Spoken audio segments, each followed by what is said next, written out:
This week, our castaway is the singer, Linda Esther Gray. Linda, with what degree of dread does the idea of a desert island strike you? Utterly and entirely. Do you think some music would help?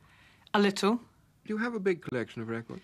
Well, my husband has a huge collection of records, and I sort of share it. I'm allowed to play them occasionally if I ask in the right manner. And so our record collection at home is more a reflection of his musical taste. I don't really like records. I like them just as a record of a performance, perhaps. But I'd rather go to the theatre or the concert hall. Well, now, you've got your 8 records, a very small pile. What's the first one? The first one is Scotland the Brave, and it's played by the Edinburgh City Police Pipe Band. I had a suspicion that you came from Scotland. Yeah. Why do you choose this particular record? Well, my grandfather was a policeman, and we always turned out for the marches of the police pipe band, and one day I was lost during this occasion. Oh, no. I was about 2.5, and I was found again behind the drum major in the part of the parade, so I started off early with my performance. Well, if you were going to get lost, it's not a bad idea to get lost with all those policemen around about to go and look for you. I suppose so. Let's listen to that record.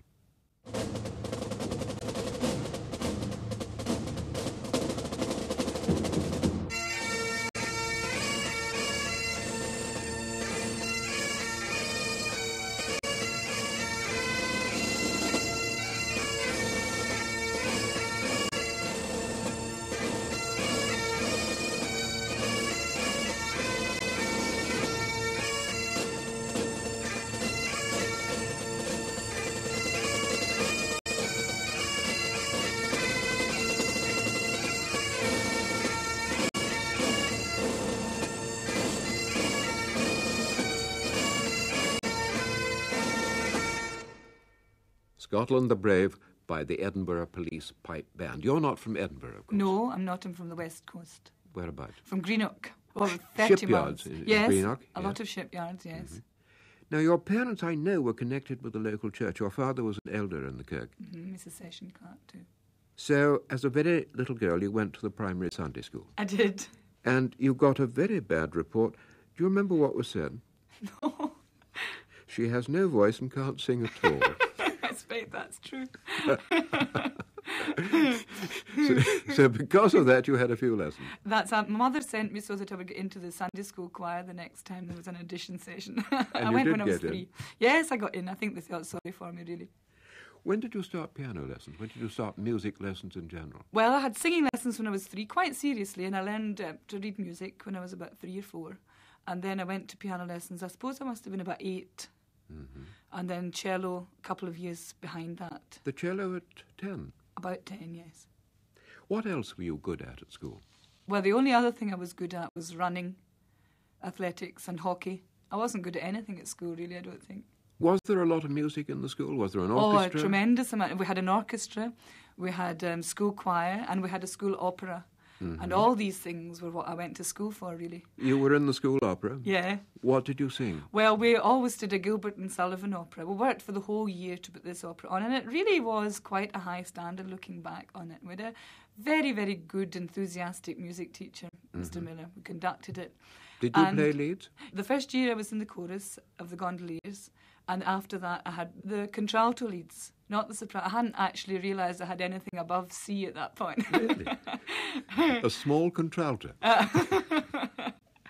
Well, let's have your next record. Now, that's Gilbert and Sullivan. That is Gilbert and Sullivan, and it reminds me of these very, very happy days at school. What shall we hear from it? We'll hear Danza Cachucha, and it's sung by the Glyndebourne Festival Chorus, and of course that played a big part in my life later.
Danza Cachucha from the Gondoliers, sung by the Glyndebourne Festival Chorus.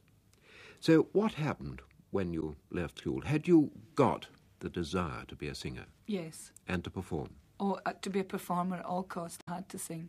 So what did you do? Well, I pretended that I would like to be a music teacher because I thought this was more acceptable to my parents, really, and the background I was brought up with. Yeah. So I went to the Academy of Music, I sat the entrance exam and got into the Academy of Music to study... In Edinburgh? No, in Glasgow. In Glasgow. To study singing, piano and cello. What sort of singing interested you? Anything really. It was just the idea of making that sound on a stage and communicating to people. Nothing particularly. I didn't really know very much about singing. I had been in for the local festival. Yes. Lieder, I was the only sort of Brahms Lieder and Schubert Lieder at that time, was the big thing in my life. Had you seen much opera? Do you know, I don't think I'd seen an opera. Did you take a drama course as well? It was the Academy of Music and Drama, and a lot of the time was spent in the fourth year. At the beginning, you see, I didn't do a performance course. I did a teacher's course, Yes. which was pure and simply music to teach, to pass on to children. And then I was given a scholarship to do a fourth year. Mm-hmm. And then it was really, we were on to I had to tell the truth at this point, Yes, you had edged away from that teaching business. Yeah, that's right. I'd done it gradually. And you did 4 years there? Yes, I did a fourth year. Another record. This is Beethoven's Triple Concerto, and it's Herbert von Karajan conducting with Oistrach, Rostropovich and Richter. Yes. Now, this is very much typical of the kind of music I was involved in at the Academy of Music, because, later on, music always expresses an emotion in opera and something really removed from pure music. This is enjoying the art of music for its sake, and the standard of performance in this record is excellent.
The opening of the second movement of the Beethoven Triple Concerto, Herbert von Karajan conducting the Berlin Philharmonic Orchestra, one of the three, which was Rostropovich.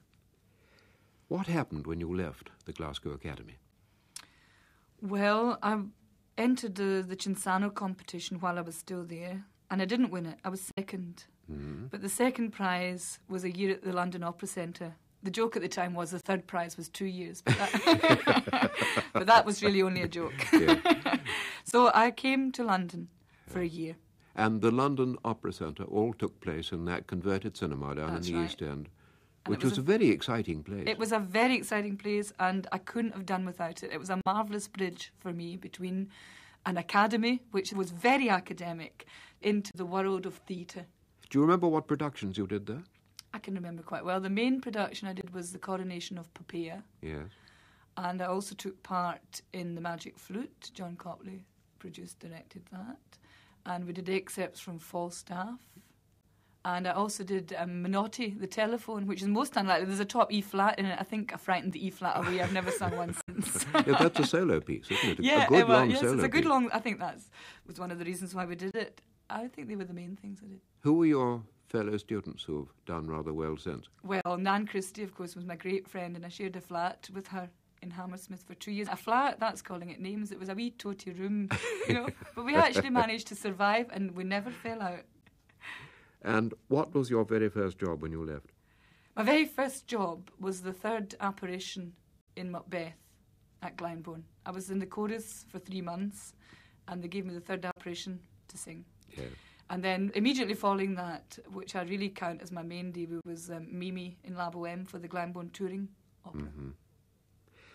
But of course your studies weren't over. When you left the London Opera Centre, you studied with a very great lady indeed. I did.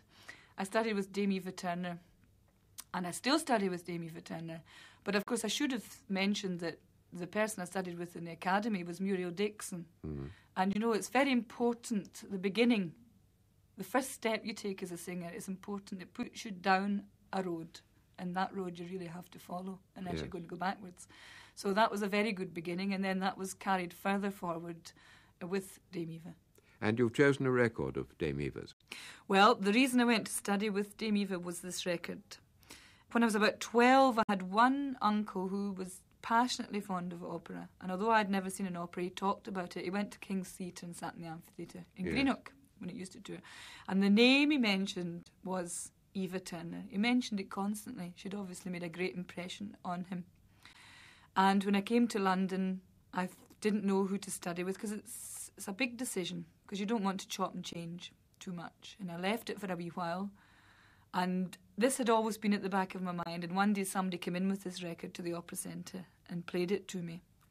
And they said, now, would you not quite like to sound like that at the top of your voice? So I said, oh, yeah, I'll give that a try. So these top C's, which of course are famous, was the reason I went, because I thought maybe she'll be able to help me. And she did through the... I mean, she's 92 now, and I've been going for 12 years, and each time I go back for another dose of the medicine, as it were, because, I mean, we don't always get told we're good. She's a wonderful character. She's a wonderful woman. You haven't mentioned what this record is.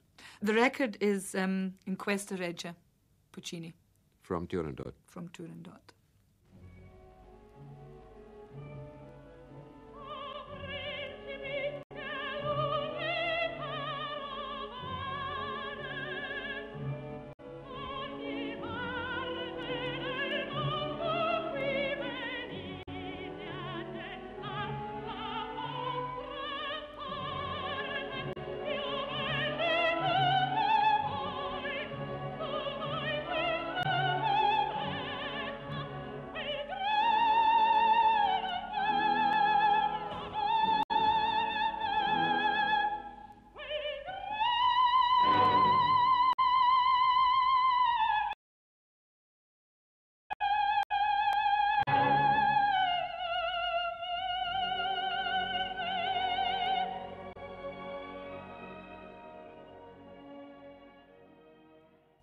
Dame Eva Turner singing In Questa Regia from Puccini's Turandot. So you were with the Glyndebourne Touring Company. Do they tour only in the south of England, Linda?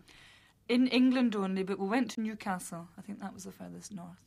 At that time you won a useful scholarship and an award that took you on your way. Mm-hmm. I won the Ferrier Scholarship, of which I really was proud, because I was second twice, before I won it. Yes.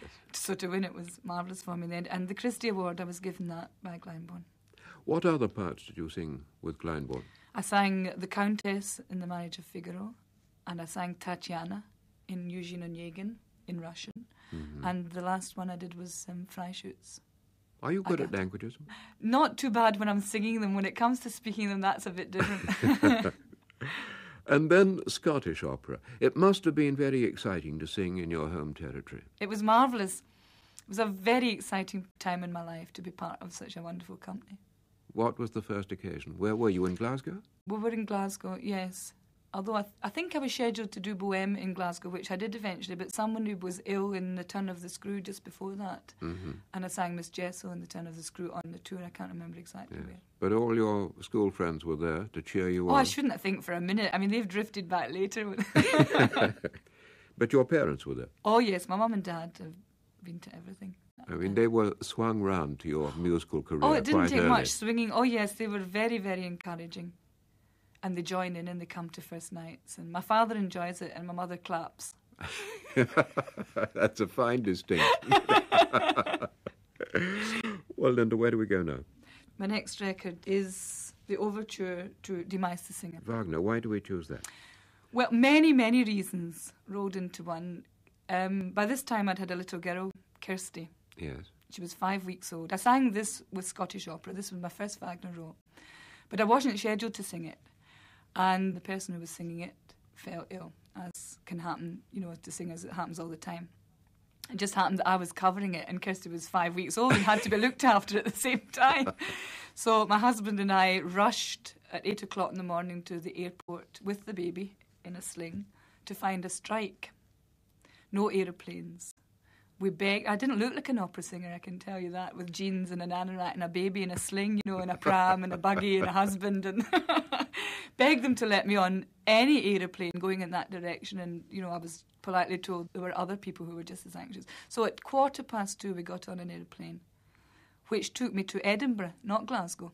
Mm-hmm. So I arrived in Edinburgh at 3:30. And then had to take a taxi to Glasgow. Well, eventually we arrived at 5:10. My session begins at 5:30. Yes. Pram lost. Fed baby. And all my friends up there took over the baby, and she was put in a wee laundry basket to go to sleep in the wings. So she had a very early indoctrination into opera. She did indeed.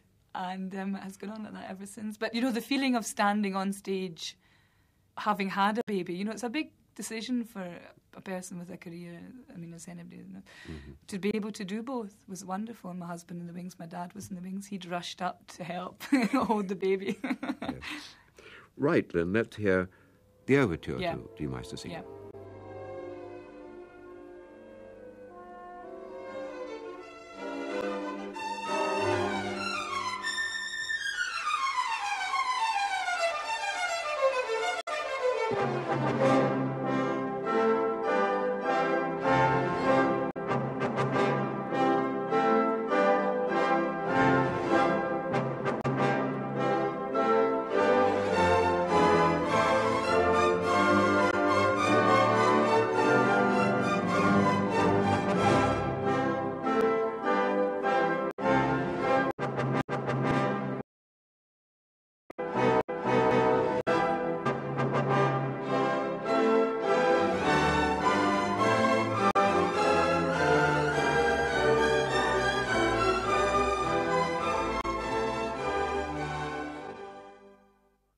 The overture to Wagner's The Master Singers of Nuremberg, the Berlin Philharmonic Orchestra, conducted by Rudolf Kempe. You said that your husband is the one with the record collection. Is he a musician? No, he's not a musician. He's a biochemist, but his hobby is music. He loves music. Yes. And he's been to most of my first nights and performances and is jolly critical. But, we went to school together. When we were 5, we started school on the same day and we were in the same class all the way through school. You've known each other since you were 5? We were, yes. And he sang in the school opera. He was involved in the Gondoliers and all these operas. He was King Gamma in Radigor, actually. Does he sometimes travel with you? Yes, he and Kirsty are able to come with me quite a lot, mid-term and summer holidays, Easter holidays. And also I plan it, my working schedule, so that they are able to break a long period. If I'm away for 4 weeks, then I always hope they'll be able to come in the middle for 10 days. Yeah. And, Kirsty, she's well-seasoned because often she has to sit through a performance because we don't know anybody to babysit. So when she was about 5, she managed the Valkyrie, so she's doing not too badly. Oh, good for her. There's a Wagnerian to come. Yeah, hope so. Right, now let's move on to the English National Opera, with whom you sung quite a deal. Mm-hmm. What was the first role you sang for them? Michaela in Carmen. You've never sung the lady herself yet? Carmen? No, yes. No. It's a mezzo role. Sopranos do sing it. You're not wrong, but it's not. I don't think it's one that I would tackle. And what other roles? Well, I've sung Aida, Fidelio, Isolde. Yes, you took over from someone in a hurry in Isolde, didn't you? No, that's not quite right. When the Welsh National Opera did Tristan and Isolde, I wasn't initially scheduled to do Isolde. Yes. But about 6 months before they found that they had no Isolde, and at that point I took over. So I had 6 months to learn it. It wasn't as hurried as Eva, for instance. Now, you've been singing a lot of Wagner lately. Yeah. And you are currently singing Brunhilde for the English National Opera. Now, we've established you're not a mezzo. Are you a lyric soprano or dramatic soprano? Or both? Both. What roles do you particularly want to sing that you haven't tackled yet? Well, I'm about to do Tannhäuser, and that is one of them. Mm-hmm. I'd like to do Lohengrin. I have no plans for that. But I'm also going to do Turandot next year. Yes. And that's exciting. How about the concert platform? How important a part in your plans does that hold? A very important part, and I very much enjoy being myself on stage, being able to communicate directly with an audience. You like to do a recital? Yes. You don't find that sort of rather nerve-wracking? It's very, very nerve-wracking for me. I mean, it's of the three things, opera, concert with orchestra and recital, that is the hardest for me. Because it's so far away, you know, from the Brunhildes and the Isoldes, you know, to come down, to refine your technique, to refine your expressive abilities.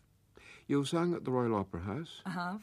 What did you sing? I sang Sieglinde first, and then I sang Leonora, Fidelio. And where have you sung abroad? Well, I've sung a lot in France, and I've sung in Germany, and I've sung in America, and I plan to sing more in America. You were in Dallas in America several times. Mm-hmm. And you've got a couple of very important foreign debuts next year, Linda. Yes.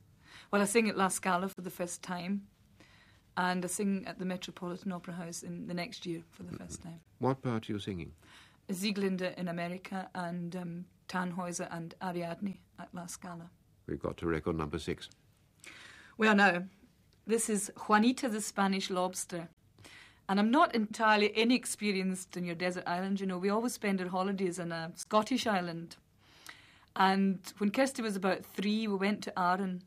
And Peter said we had 2 showers. The first was 10 days, and the second was 8 days. Showers of rain, I mean. Yes.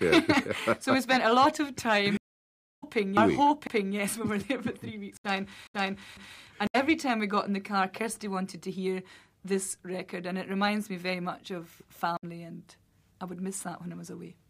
Oh, Juanita, Juanita, beloved, be peaceful, be gentle, be savage no more. You are the ocean's rarest crustacean. You are the shellfish that I adore. You are the shellfish that I adore.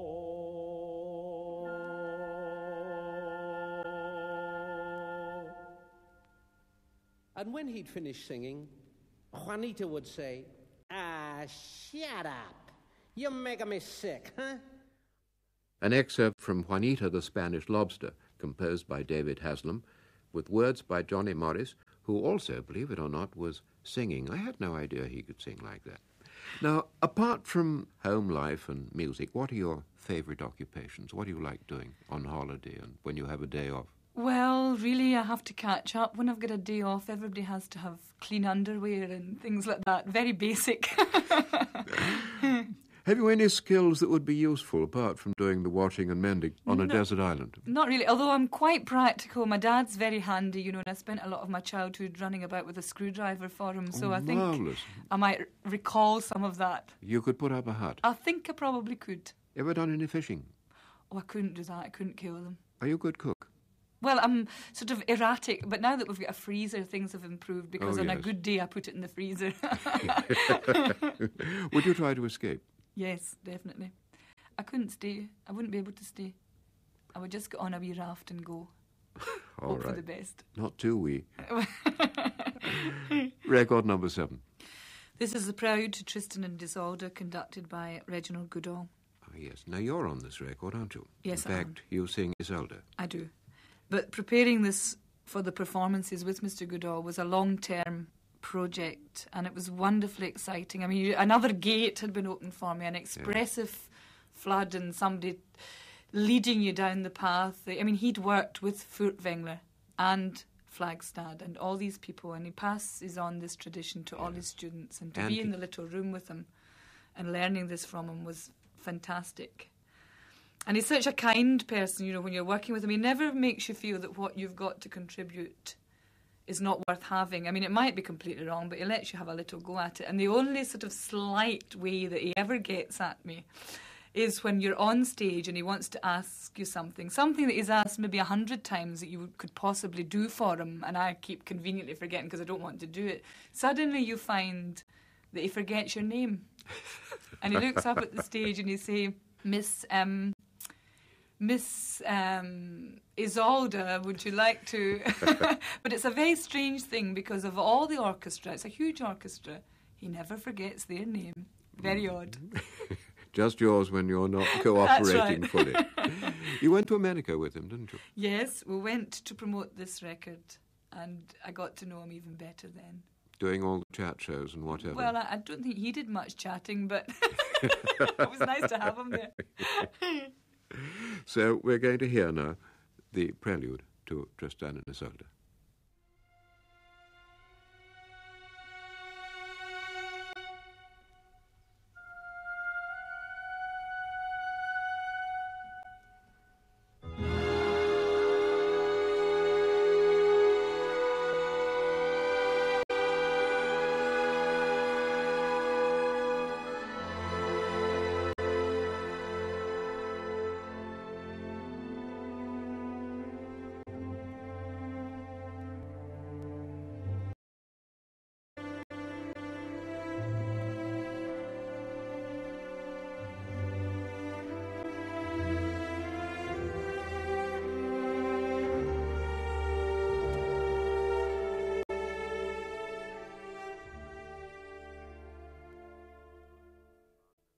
Part of Wagner's Tristan and Isolde, Reginald Goodall conducting the orchestra of the Welsh National Opera.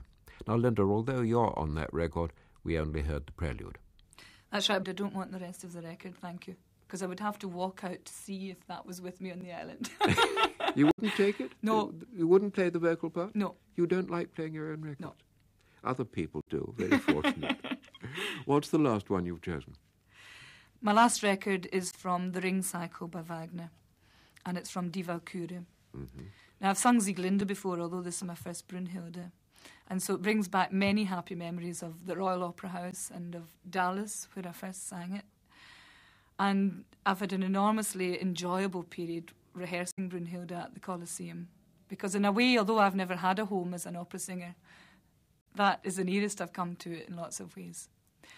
Because I'm allowed to find myself and enormous support from everybody round about me. And this I've chosen the performance of Flagstad singing with Furtwängler conducting because I think that she just was the best Wagner singer that ever will be.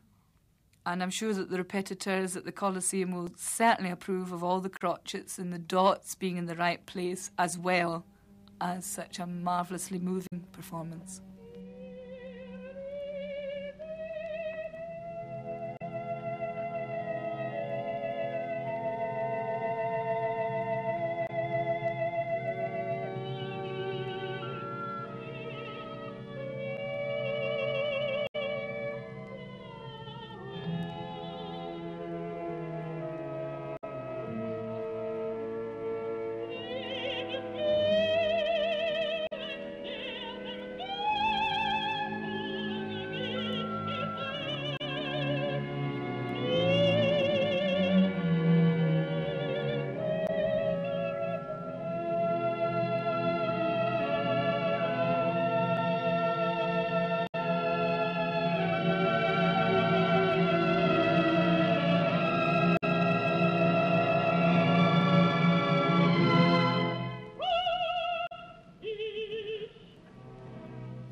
Kirsten Flagstad as Brunhilde in a recording of The Valkyrie conducted by Furtwängler.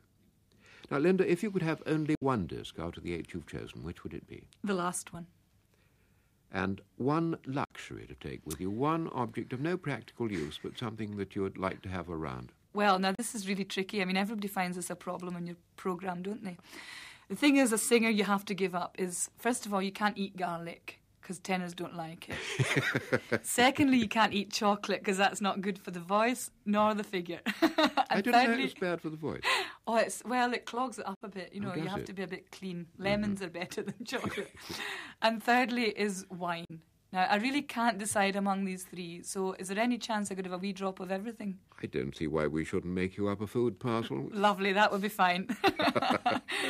And one book, you have the Bible and Shakespeare already planted there.